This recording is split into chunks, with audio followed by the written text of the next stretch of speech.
Las personas no nos volvemos más inteligentes en grandes grupos, o al menos nuestra inteligencia no suma. Más bien nos volvemos emocionales, fácilmente influenciables y a veces hasta violentos. Al contrario que los animales gregarios, que solo parecen capaces de tomar decisiones inteligentes colectivamente. ¿Qué se esconde detrás de esto? ¿Por qué los pájaros no chocan entre sí cuando cambian de dirección?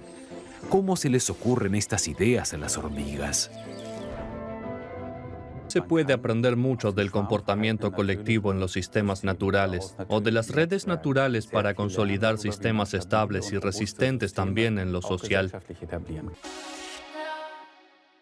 El comportamiento parece una reacción en cadena acelerada. La información en el enjambre circula muy rápidamente. ¿Hay acaso un líder? Todos los individuos son iguales. No hay un director de orquesta, sino que lo que hace el enjambre es un resultado del colectivo. En un enjambre, el todo es más que la suma de sus partes, porque surge algo que los individuos aislados no pueden lograr. Hay muchos ejemplos de cómo un enjambre resuelve problemas que un solo individuo no puede. La sincronización es cuando un orden espontáneo surge de la nada. Como cuando aplaudimos. Al principio, cada uno aplaude a su propio ritmo. Y después suele surgir el aplauso sincrónico sin siquiera planearlo. No se aplaude deliberadamente al unísono, sino que ocurre espontáneamente. Lo sabemos, por ejemplo, por el teatro. Efectivamente, en un momento dado los aplausos ya no resuenan tanto, y entonces se vuelven más bruscos y caóticos, de nuevo sin sincronización. En el aplauso hay fases y oscilaciones de esos fenómenos de sincronización. Ese es un elemento esencial de muchos fenómenos complejos. El orden surge del desorden. Cuando el vapor se convierte en agua y en hielo, ocurre algo parecido. En las moléculas podemos ver los mismos patrones de orden que en el enjambre. En el vapor revolotean, en el agua están más juntas y en el hielo se han ordenado. En los años 80 había un informático llamado Craig Reynolds que, como nosotros, observaba una bandada de pájaros. Él tuvo la idea de tomar a cada pájaro por separado para intentar asignarle unas reglas de comportamiento muy sencillas. Primero, quedarse juntos. El individuo se desplaza siempre hacia el centro de los otros que ve. Segundo, hacer lugar. Si un individuo se acerca demasiado, el primero intenta inmediatamente restablecer la distancia original. Tercero, orientarse. El rumbo lo indica el vecino.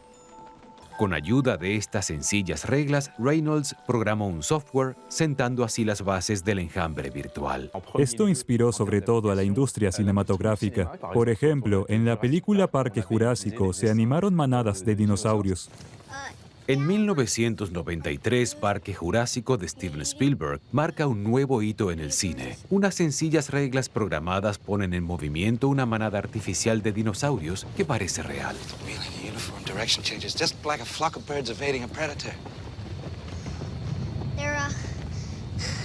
They're flocking this way. El modelo de Craig Reynolds puede representar con exactitud el comportamiento de bandadas reales, tal y como se da en la naturaleza. Cuando un ave rapaz intenta cazar en la bandada, sus posibilidades de capturar un pájaro son casi nulas. Las ágiles maniobras despistan al agresor. El grupo ofrece a sus individuos protección en la lucha por la supervivencia, ya sea en el aire o en el agua. Las reglas empleadas son las mismas, aunque se puede explicar con reglas sencillas cómo se desplaza un colectivo sin que sus individuos se choquen unos a otros, todavía queda una duda. ¿Cómo puede ser que el grupo encuentre soluciones inteligentes a tareas tan difíciles? Por ejemplo, ¿cómo descubren las hormigas el camino más corto hacia una fuente de alimento? Cuando una hormiga descubre una fuente de alimento, vuelve por el mismo camino y deja tras de sí un rastro de feromonas. Se trata de una sustancia química que indica a las demás que la hormiga ha pasado por aquí. Todas las hormigas lo hacen. Cuantas más hormigas van hacia un lugar, más intenso es el rastro de feromonas. Esto se demostró con el denominado experimento del doble puente, que consiste en lo siguiente. Hay 2 puentes entre las hormigas y la fuente de alimento, 4 rutas en total. Nosotros tenemos una visión general, pero la hormiga desde su perspectiva no. Y sin embargo, al cabo de un tiempo, quien lo hubiera dicho, la caravana de hormigas se decide por la ruta más corta. El ser humano puede usar esta estrategia para sus propios fines. Hoy ese algoritmo de hormigas es un programa informático, una serie de reglas de comportamiento en una secuencia determinada. En una computadora, las feromonas son los datos. Así, la industria logística, por ejemplo, puede beneficiarse del comportamiento colectivo inteligente de la hormiga. Sin que nadie los dirija, estos pequeños robots encuentran de forma autónoma el camino más corto a través del almacén.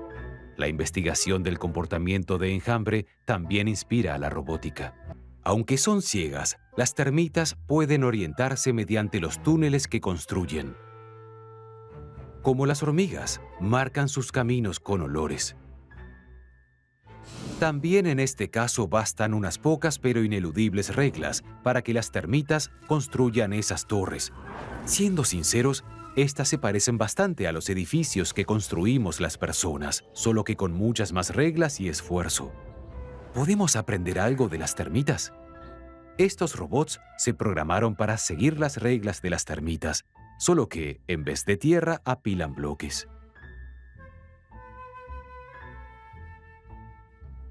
Todo lo que necesitan saber es la diferencia de altura entre los bloques. Porque ¿qué probabilidades hay de que el siguiente robot no pueda pasar si pongo un bloque delante de mí? ¿O qué probabilidad hay de que yo cree un hueco que el siguiente robot no pueda llenar? Eso es todo lo que necesitan saber, siempre y cuando tengan una idea de lo que quieren construir al final. Esto funciona en la construcción, el transporte o la medicina. Partes del cuerpo muy sensibles, como el ojo, se pueden tratar localmente con nanorobots. Es mínimamente invasivo y más preciso que la mano humana. Esa es una cara de la moneda. Y esta es la otra. Entrenados como un equipo, pueden penetrar en edificios, coches o trenes, exterminar gente y llevar a cabo cualquier contraataque. Son imparables. El Instituto Future of Life quiere advertir contra este uso de la tecnología y en su película Slaughterbots presenta la cara militar de la moneda. Un enjambre mortal de drones que se autoorganiza para destruir todo aquello para lo que fue programado. Para garantizar que esto siga siendo ciencia ficción, una convención de armas de la ONU debate desde hace años. Hasta ahora, solo 28 estados se pronunciaron a favor de prohibir los sistemas de armas autónomos. Las negociaciones y discusiones continúan. Pero no solo la programación maliciosa puede convertir los enjambres en un peligro. Regiones enteras se ven afectadas cuando un factor se descontrola: el crecimiento del enjambre. La Organización de las Naciones Unidas para la Agricultura y la Alimentación calcula que el alimento de 1 de cada 10 personas podría verse amenazado por las langostas. Fue increíble. No me imaginaba semejante cantidad. Había innumerables campos amarillos por todas partes. En realidad, los saltamontes son verdes y más bien solitarios. Pero cuando su existencia se ve amenazada por el calor debido a la escasez de alimento, forman enjambres de langostas. Entonces cambian de aspecto, crecen más rápido y se multiplican más. Cuantos más estímulos táctiles notan en sus sensibles patas traseras, más perciben a los otros individuos que los rodean y se vuelven impredecibles. Entonces empiezan a marchar, pero si no hay alimento suficiente para un solo saltamontes, ¿cómo va a encontrarlo un enjambre entero formado por millones de animales? Aunque están acostumbrados a su propio olor, si añadimos otro componente, podría ser que su propio olor lleve su sistema olfativo a otro nivel, estimulándolos. Y si después se añade el leve estímulo del alimento, pueden responder con mucha más fuerza que un individuo que no esté en el grupo. Cuantas más langostas hay, mejor perciben el alimento y mayor es su impulso de desplazarse. A menudo necesitan varios días hasta la siguiente fuente de alimento. Cuando el enjambre marcha, sus individuos se mueven en sincronía. El enjambre no deja de tomar decisiones para elegir una dirección. Pero, ¿cómo sabe cada individuo si esa dirección es la correcta? Descubrimos que el cerebro descompone continuamente el mundo en una serie de decisiones con dos opciones y, por tanto, puede lidiar con una enorme complejidad.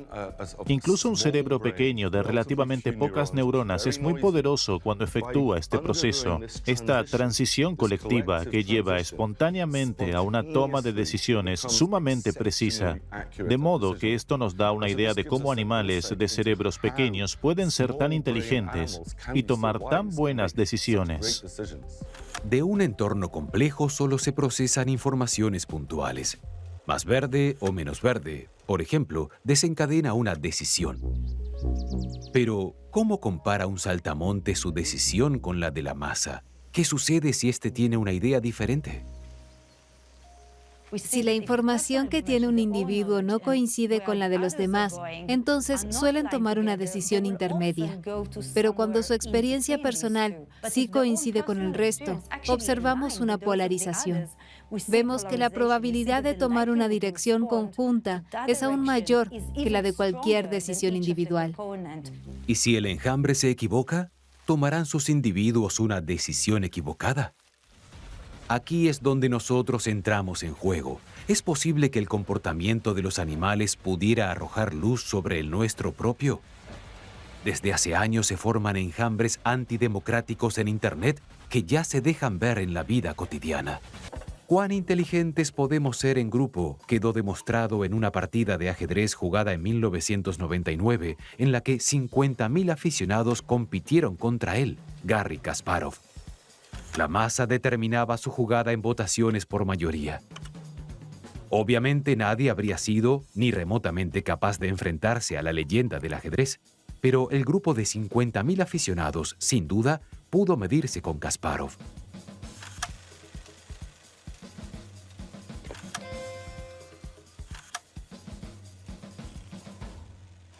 Al final, Kasparov ganó, pero el descubrimiento clave es que la partida fue equilibrada. Eso se consideró durante mucho tiempo un ejemplo de inteligencia colectiva, ya que el ajedrez se considera un símbolo de inteligencia.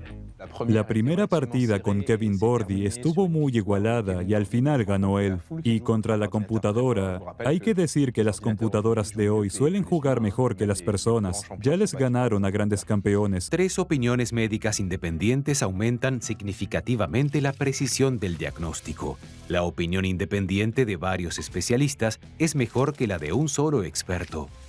Individuos similares actúan según las mismas reglas sencillas, y de ahí surgen mejores decisiones colectivas. Pero también individuos diametralmente opuestos se benefician del grupo cuando cooperan. Pese a las diferencias, juntos logran más. En cambio, desde que Charles Darwin propuso la biología evolutiva, entendemos la vida más bien como una competición. Solo gana la criatura mejor adaptada, o mejor dicho, sobrevive.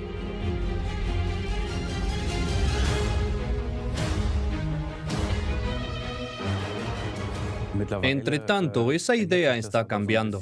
Cada vez está más claro que la cooperación no solo es el elemento esencial de los sistemas naturales, sino que, por ejemplo, también ha impulsado procesos evolutivos. Los animales y las plantas de un ecosistema están muy interconectados. Los cambios afectan a todos. La adaptación y la selección se producen sobre todo mediante las relaciones entre especies. También nosotros estamos muy interconectados. Sería así bueno que recurriéramos más a la cooperación que a la competencia. Tenemos que tomar decisiones junto con mucha gente de todo el mundo porque tenemos problemas globales que antes no teníamos. Podemos aprender mucho de la investigación. ¿Por qué estudio los cardúmenes? Para encontrar principios generales que podamos aplicar en otras áreas. De modo que podemos aprender del enjambre, crear nuestros propios enjambres, usar sus habilidades en nuestro beneficio y así lograr cosas asombrosas.